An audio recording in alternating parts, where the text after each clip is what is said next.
Questão 34, moçada, vamos lá. Diz o seguinte: sobre o estudo das transformações gasosas, é correto afirmar aqui. Nas transformações isobáricas, ocorre um aumento da temperatura do sistema e a diminuição do volume do gás. O que é transformação isobárica? Transformação isobárica, pessoal, ela é aquela que acontece a pressão constante. Ixi, deixa eu ajeitar isso aqui. Ah, meu Deus.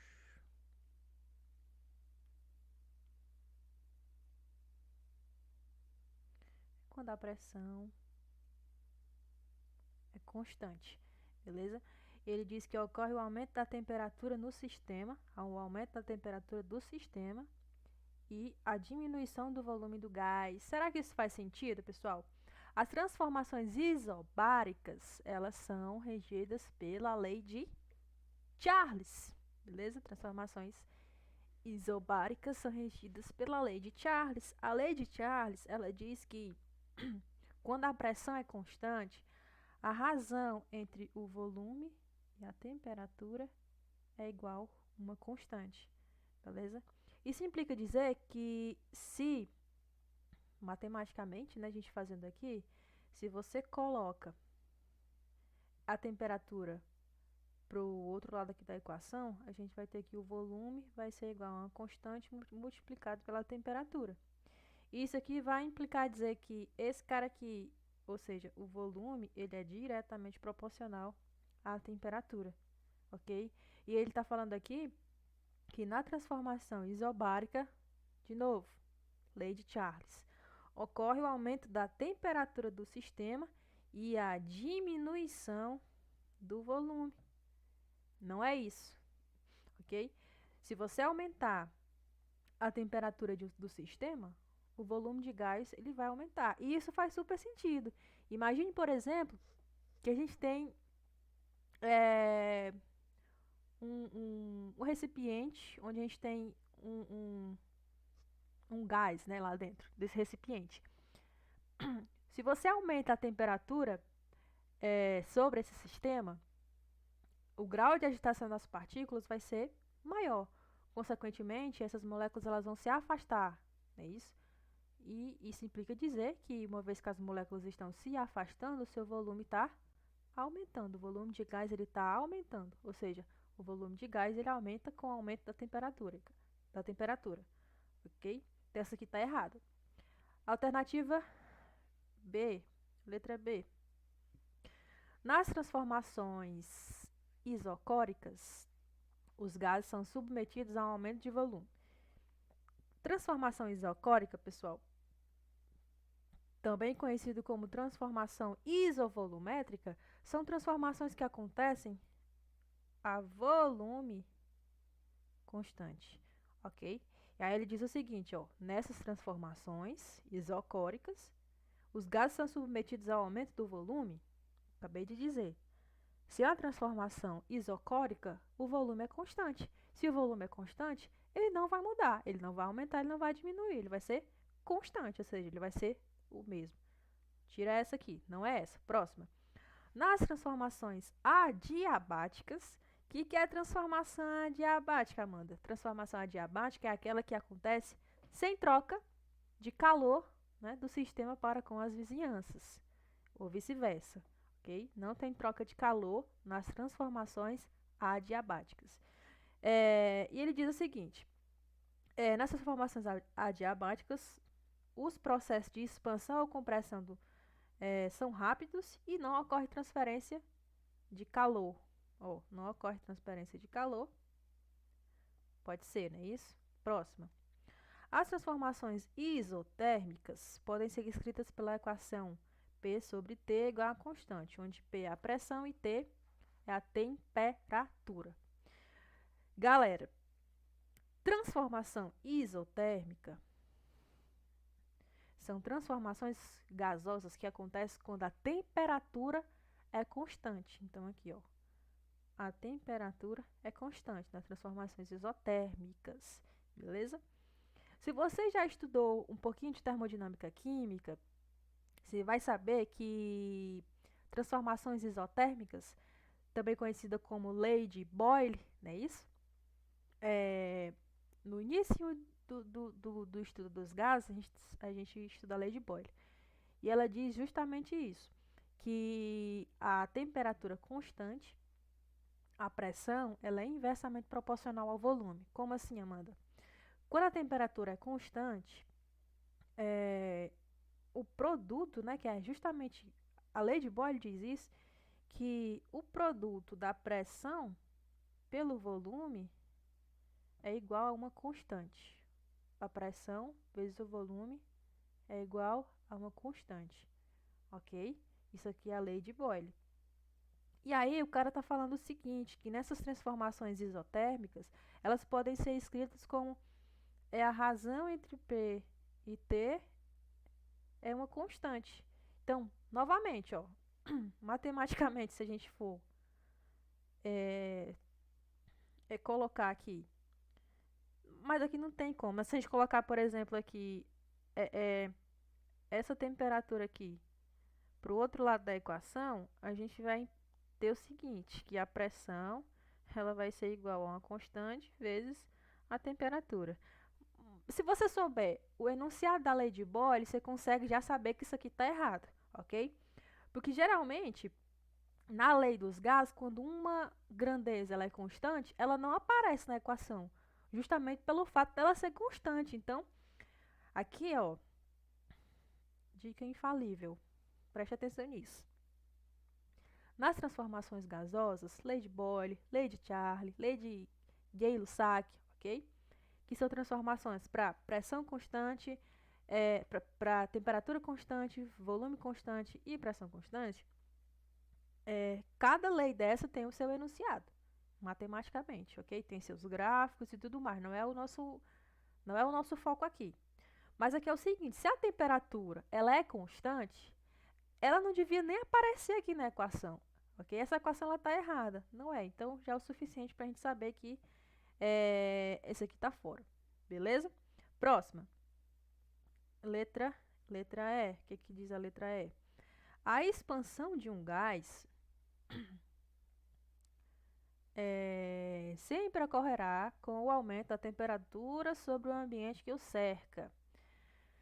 Nem sempre, pessoal, ok? Nem sempre. A expansão de um gás não necessariamente ela acontece quando é incidida ali, né, uma temperatura sobre o sistema que esse gás está contido. Existe um processo chamado expansão livre, que é quando você coloca que é justamente quando a temperatura é igual a zero, né? A expansão tem até o trabalho de expansão livre, que é quando o gás ele se expande ali espontaneamente, você coloca ele ali, ele vai se expandindo, né? E consequentemente aumentando seu volume, fazendo aqui com que essa alternativa ela esteja errada. Então, de todas as alternativas que a gente analisou aqui, aquela que mais se enquadra é a letra C, que diz justamente o seguinte: nas transformações adiabáticas, os processos de expansão ou compressão são rápidos, beleza, e não ocorre transferência de calor. Justamente o que eu falei, transformação adiabática, não ocorre transferência de calor do sistema para com as vizinhanças e vice-versa. Beleza? Questãozinha aqui finalizada. Vamos para a próxima questão, questão 35. Deixa eu dar uma aumentada aqui para vocês verem. Diz o seguinte: a amoxicilina é um antibiótico usado em diversas infecções bacterianas. A fórmula estrutural da amoxicilina está apresentada na figura abaixo. Está aqui bonitinha. A amoxicilina, né? Que eu tomo muito para inflamação na garganta. Diz o seguinte, vamos às alternativas. Aí ele fala: sobre essa molécula podemos afirmar corretamente que esta substância não apresenta possibilidades de ter enantiômeros. Enantiômeros? Está perguntando. Ele está dizendo que não tem possibilidade de ter enantiômeros. Vamos observar aqui. Cara, essa questão aqui eu sempre gosto de falar, pessoal, que da importância que tem de se compreender o princípio das coisas, tá certo? Quando você vai estudar lá isomeria, você vai ver os tipos de isomeria, né? Isomeria geométrica e isomeria ótica, que é onde está aqui a enantiomeria e a diastereoisomeria. Enantiômeros ou diastereoisômeros. Pronto, é isso aí. Para você saber aqui, cara, se essa molécula ela tem possibilidade de ter enantiômeros, você tem que ver se tem carbono assimétrico. O que é carbono assimétrico? É o carbono quiral, né, cara? E o que é o carbono quiral, Amanda? O carbono quiral é aquele carbono que tem 4 ligantes diferentes, beleza? Se você for observar aqui na molécula de amoxicilina, esse cara é bem aqui, ó. Eu vou até colocar um pontinho aqui, melhorar esse ponto. Esse pontinho aí, repare só, tem um ligante aqui, que é essa amina. Esse cara tem outro ligante aqui, velho, que é esse fenol, ok? Ele tem esse ligante aqui todinho. E ele vai ter ainda um hidrogênio aí, beleza? Esse hidrogênio aqui, ele vai estar aí de trás. Ou seja, esse carbono, ele tem 4 ligantes diferentes. Então, ele é um carbono quiral, né? Ele é um carbono assimétrico. E aí ele fala que essa substância ela não apresenta possibilidade de ter enantiômeros. Apresenta sim, porque tem carbono quiral, beleza? Você não precisa nem saber o que é enantiômero, diastereoisômero, nada disso não. Saiba o princípio, beleza? Letra B. Essa substância apresenta um grupamento referente à função álcool. Poxa, Amanda, mas eu tô vendo aqui, cara, eu aprendi aí no colégio que para ser álcool tem que ter OH, não é isso? Tem que ter OH, que é a hidroxila, beleza? Só que repare que essa hidroxila ela tá ligada aqui a esse anel benzênico. Uma vez que uma hidroxila está ligada a um anel benzênico, isso aqui, opa, não é mais um álcool. Isso aqui agora é um fenol. Então, a letra B está errada. Letra C. Essa substância possui grupamentos referentes à função cetona. Possui grupamentos referentes à função cetona. Amanda, eu sei que a cetona é quando você tem a carbonila, não é isso? Ligado a carbonos que fazem ligação entre carbonos, não é isso? A carbonila entre carbonos, para ser mais sucinto. É isso aí. Vamos ver aqui. Tem carbonila aqui, cara? Tem carbonila aqui? A gente tem, ó. Temos aqui uma carbonila. Vou marcar aqui em laranja. Isso aqui é uma carbonila, tá? Ok? Mas vamos olhar. Essa carbonila tá entre quem? Essa carbonila, ela tá entre esse nitrogênio aqui, ó. Só por isso, não é mais cetona. Porque para ser uma cetona, tem que ter uma carbonila entre carbonos. Beleza? Entre carbonos. Não é o que acontece. Tem outra cetona bem aqui. Oh, perdão. Tem outra carbonila bem aqui, Amanda. Eu acabei de ver aqui, velho. Tá aqui. Novamente, essa carbonila ela não está ligada a um carbono, está ligada a outro nitrogênio. Ó. Então, não tem função cetona aqui nessa estrutura. Essa substância apresenta um grupamento referente a um aldeído. Um aldeído. E a função aldeído é quando você tem aqui um carbono, uma carbonina, né? Ligada aqui a um hidrogênio. E aqui tem um grupo R. Beleza? Isso aqui é um aldeído. Será que a gente tem isso aqui? Tem aldeído aqui em algum lugar, cara? Não, velho, não tem. A gente tem bem aqui esse cara que você podia achar parecido, mas não é. Por quê? Porque isso aqui é um ácido carboxílico, né? O carbono que antecede, isso aqui já é a letra E, né? O carbono que antecede a carbonila é um carbono quiral. Vamos ver. Esse cara bem aqui, velho, que é a carbonila, onde está a carbonila, que é onde eu marquei, é justamente aquele cara que eu comentei com vocês aqui na alternativa A, né? Que é justamente o carbono quiral. Ou seja, a gente já matou aqui a questão. Isso aqui é a letra E. O carbono que antecede a carbonila, é o carbono quiral. Alternativazinha aí. Letra E. Questão 35 da prova da URCA. Questão 36, vamos lá. A histamina é uma amina biogênica, deixa eu aumentar, vasodilatadora, envolvida em processos bioquímicos de respostas imunológicas. Sua fórmula molecular está apresentada a seguir. Temos aqui a fórmula da histamina. Sobre a molécula da histamina, é correto afirmar aqui. Apresenta uma amina primária, vamos ver. O que é a amina primária? Aqui é a amina, ok?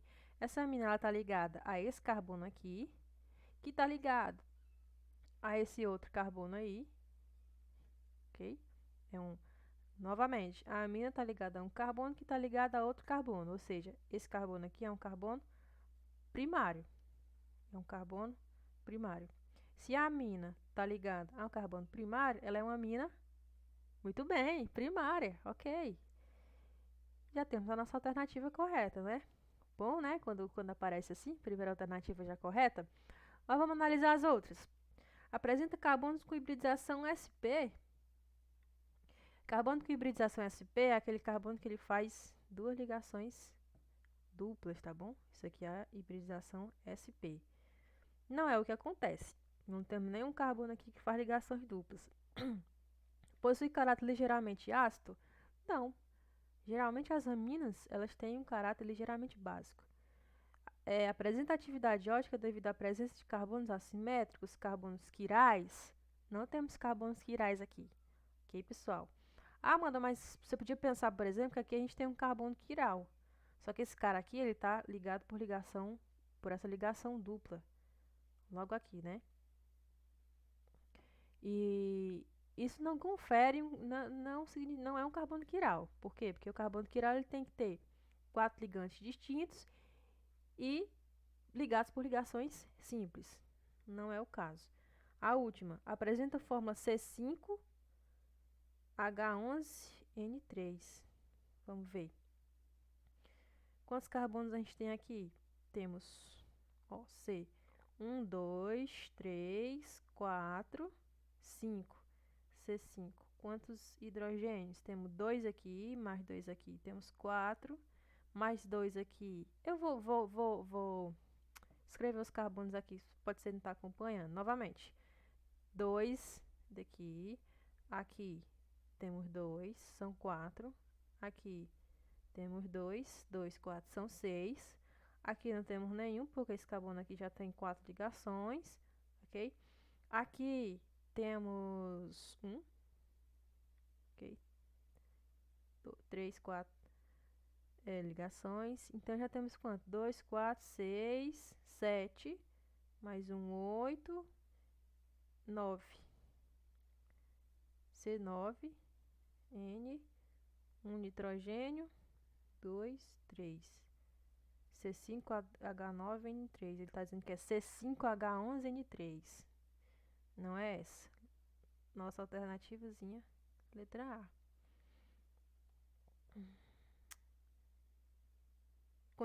Continuamos no próximo vídeo. Questão 37. Sobre o tema ligações químicas e suas propriedades, julgue os itens a seguir. Os compostos que apresentam ligação iônica apresentam boa solubilidade em solventes apolares? Não, pessoal. Os compostos que são unidos por ligação iônica, eles vão ser solúveis em solventes que sejam polares. Ok?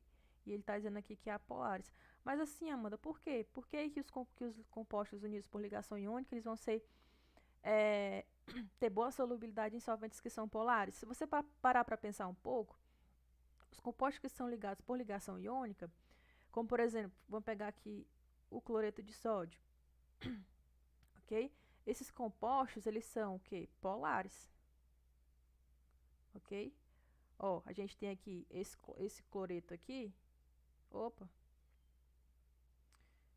esse cloreto aqui, na verdade, o cloro, né, como é um átomo eletronegativo, ele acaba puxando a densidade eletrônica para ele e fazendo com que haja a formação de um polo parcial negativo e, por consequência, né, fica ali a outra região eletropositiva, ok?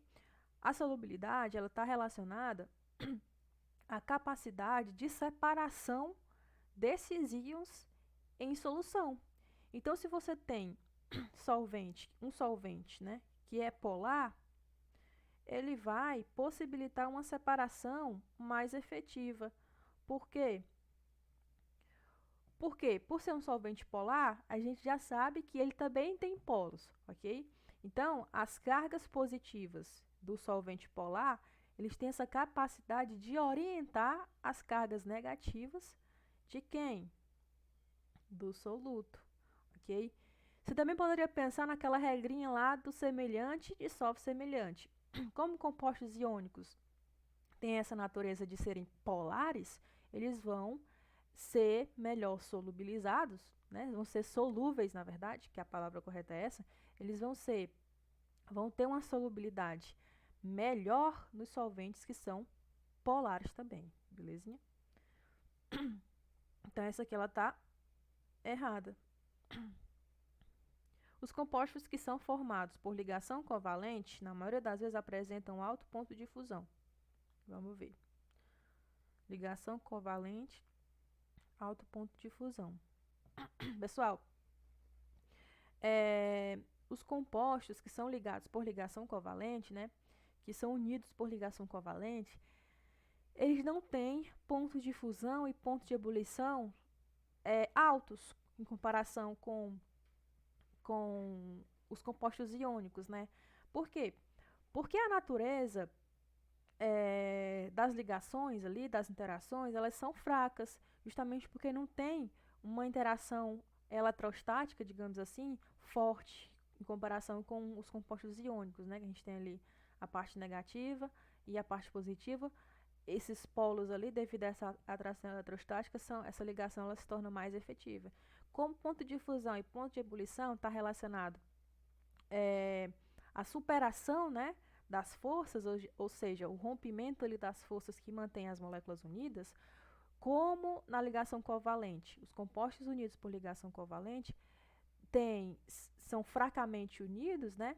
Isso implica dizer que para romper ali as suas ligações, você precisa fornecer uma energia que não precisa ser tão grande, uma energia que seja pequena, não é isso? E isso está diretamente relacionado às propriedades físicas como ponto de fusão e ponto de ebulição. Então, no caso aqui dos compostos formados por ligação covalente, eles não vão ter alto ponto de fusão, não é isso? Eles vão ter baixos pontos de fusão. Agora, se ele estivesse dizendo aqui que os compostos iônicos têm alto ponto de fusão, aí sim estaria correto. Por quê? Porque as forças que mantêm unidas os compostos iônicos, elas são mais fortes do que as forças que mantêm unidos os compostos covalentes. É claro que isso vai depender de outros fatores também. Quando você estuda lá em hidrocarbonetos, você vai ver que os hidrocarbonetos de cadeia longa, eles têm um ponto de fusão mais alto do que aqueles de cadeia mais curta, não é isso? Mas isso aí é um assunto para outro momento. Beleza? Terceiro ponto. Devido à sua polaridade, a água tem boa afinidade com o álcool etílico, devido à ligação de hidrogênio que se forma entre essas duas moléculas. Ele está dizendo que, devido à polaridade, a água ela tem boa afinidade com o álcool etílico por causa da ligação de hidrogênio. Certo? Para você que não lembra, o álcool etílico é o etanol, tá certo? E aí eu coloquei aqui já de prontidão para a gente analisar. Repare só, o etanol, devido a essa parte aqui eletronegativa, onde está composta a hidroxila, né, onde está presente a hidroxila, a gente tem aqui a formação de um polo parcial negativo, portanto essa molécula aqui de álcool é polar.